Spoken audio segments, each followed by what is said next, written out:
আসসালামু আলাইকুম বন্ধুরা, আবারও স্বাগতম জানাচ্ছি আমার ওয়ার্ড শেখার channel grammar tips and language সলিউশনে।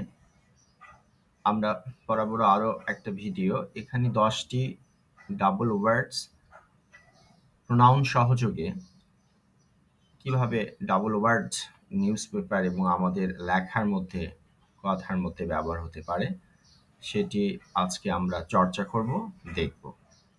প্রথমে আমরা এই ওয়ার্ড 10টাকে আস্তে আস্তে শিখে নেই। প্রথম ওয়ার্ডটা হচ্ছে সিট ইন। আমরা জানি সিট মানে বসা, তার সঙ্গে ইন বসার ফলে এটি অর্থ পরিবর্তন করে হয়েছে অবস্থান, ধর্মঘট, অবস্থান, বিক্ষোভ। তাহলে মাঝে কিন্তু হাইপেন দেয়া আছে, তার মানে হাইপেনেটেড ওয়ার্ড। সিট ইন অবস্থান বিক্ষোভ, রাইট আপ সংক্ষিপ্ত বিবরণী, ইন ডেপথ পুঙ্খানুপুঙ্খ, রান ইন। আমরা দেখতে পাচ্ছি সবগুলোতে ইন প্রিপজিশন সহযোগে একটা কম্পাউন্ড ওয়ার্ড হয়েছে। নিটি গ্রিটি সার কথা, মূল কথা। ফেসড কল্পনা প্রসূত, কোনো পরিকল্পনা, বাস্তবতার সাথে মিল নেই এরকম কোনো কিছু বুঝাতে ব্যবহার হয়। মাইন্ড ব্লোয়িং আমরা সাধারণত কোনো কিছু বর্ণনা করতে ব্যবহার করতে পারি। অভূতপূর্ব, টপসি টাভি উল্টাপাল্টা, উথাল পাথাল, বিশৃঙ্খল, এই শব্দগুলোতে ব্যবহার করতে পারি। বিল্ট ইন সংযুক্ত, একসাথে তৈরি করা। নো হাউ যাকে আমরা বলতে পারি কৌশল বা পদ্ধতি। তাহলে বন্ধুরা, এই 10টি ওয়ার্ড আমরা আজকে শিখব এবং আমরা চর্চা করতেই থাকব। তাহলে আমাদের এই 10টি ওয়ার্ড প্রথম এক নজরে আমরা দেখে নিলাম। এটি আমরা কিভাবে এখন বাক্যের মধ্যে ব্যবহার করব সেটি আমরা পরের উদাহরণের মাধ্যমে শিখে নেব। যেমন সিটিং, ধারণা, এটিকে ধর্ণা দেওয়া বলা হয়। বিশেষ করে পশ্চিমবঙ্গে এই শব্দটি বেশি পরিচিত। ধর্ণা দেয়া হরতাল হিসেবে। অবস্থান বিক্ষোভ, বর্তমান সময়ে একটা বিক্ষোভ চলছে। The reports of students sitting Columbia University against the protest of Gaza draw our attention. তাহলে আমরা এখানে দেখতে পারি যে গাজা যুদ্ধের প্রতিবাদে কলম্বিয়া বিশ্ববিদ্যালয়ের ছাত্রীদের অবস্থান বিক্ষোভের প্রতিবেদন আমাদের মনোযোগ কেড়েছে। The report of students sitting Columbia Universities against the protest of Gaza draws our attention. এরপর আসলে রাইট আপ, সংক্ষিপ্ত বিবরণী। This is a good right up on the exhibition, এই লেখাটি প্রদর্শনীর সংক্ষিপ্ত বিবরণী।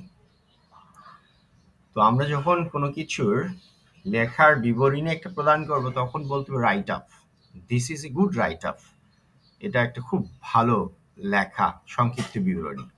তো এই রাইট আপ শব্দটি আমরা ব্যবহার করতে পারি। নিউজ পেপার কলামের ক্ষেত্রে বলতে পারি it is good right up. আমরা এগুলো ব্যবহার করব, শিখব, চর্চা করব। ইন ডেপথ পুঙ্খানুপুঙ্খ,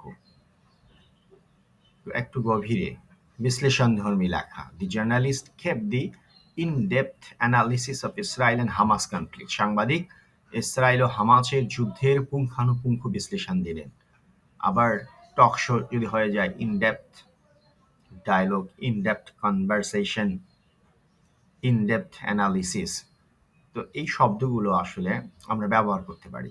এরপর রানিং, ছোটখাটো ঝগড়া তর্কাতর্কি, এক্ষেত্রে আমরা রানিং শব্দটি ব্যবহার করতে পারি। I had running with my friend yesterday, গতকাল আমার বন্ধুর সাথে আমার তর্কাতর্কি হয়েছিল। তো রানিং শব্দটা আমরা ব্যবহার করব, খুব প্রচলিত একটা ইংরেজি, লেখার মধ্যে, ব্যবহার মধ্যে, এবং আমরা নিউজ পেপারগুলোর মধ্যে পাবো। নিটি গ্রিটি সার কথা, মূল কথা, সারবত্তা, we try to know the nitty gritty of office management. Office ব্যবস্থাপনার সার কথা আমরা জানার চেষ্টা করেছিলাম। শব্দটি আরো অনেক জায়গায় ব্যবহার করা যেতে পারে। তো আমরা সবাই বানানটা দেখে নেব নিটি-গ্রিটি। শব্দটার মধ্যে একটা কঠোরতা রয়েছে, নিটি-গ্রিটি, একটা ছন্দ রয়েছে। এবার আসবো সেই ফেস্ট, কল্পনাপ্রসূত, যে your proposal is far fest, তোমার প্রস্তাবটি ছিল কল্পনাপ্রসূত, বাস্তবতার সাথে মিল নেই।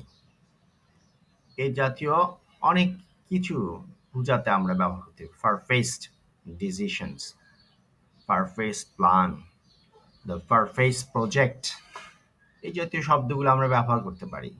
এবার আসবে মাইন্ড ব্লোয়িং।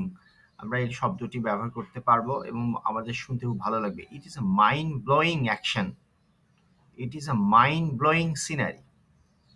হ্যাঁ, তো আমরা এটাকে বলতে পারি মনসঞ্চারী, অভূতপূর্ব, astonishing, your acting watch on the steps and mind blowing. তো আমরা যদি এখানে অ্যাট্রাকটিভ বলি সেটাও বোঝায়, কিন্তু সেটি আসলে খুব বেশি আকর্ষণ হয় না। মাইন্ড ব্লোয়িং, টপসি-টার্ভি, উল্টাপাল্টা, উতাল-পাতাল, বিশৃঙ্খল। The high price of daily goods made people life topsy-turvy. দৈনন্দিন জীবনে পণ্যের দাম বৃদ্ধি মানুষের জীবনকে উতাল-পাতাল করেছে। আবার যদি বলি বিল্ট ইন, সংযুক্ত, power point is built in Microsoft. Power point মাইক্রোসফটের সাথে সংযুক্ত। তো power point is built in Microsoft, built in know how, মানে কৌশল, বাস্তব জ্ঞান। I want to know how of theory. I want to know how of theory. I want to know how of solving the problem. আমরা আরো লিখতে পারি I want to know how of solving the problem. Solving the problem. তো আমরা আসলে দেখলাম এবং শিখলাম, বারবার আমরা দেখব, শিখব। তো সবাইকে ধন্যবাদ জানাচ্ছি। আপনারা সবাই এটি বারবার সুন্দর করে দেখবেন, বুঝবেন। এই 10টি ওয়ার্ড জানা থাকলে আমরা জানি আমাদের ইংরেজি বলা, লেখা এবং বোঝার ক্ষেত্রে খুব সুবিধা হবে। সবাইকে ধন্যবাদ জানাচ্ছি। আবার দেখা হবে অন্য কোনো ভিডিওতে।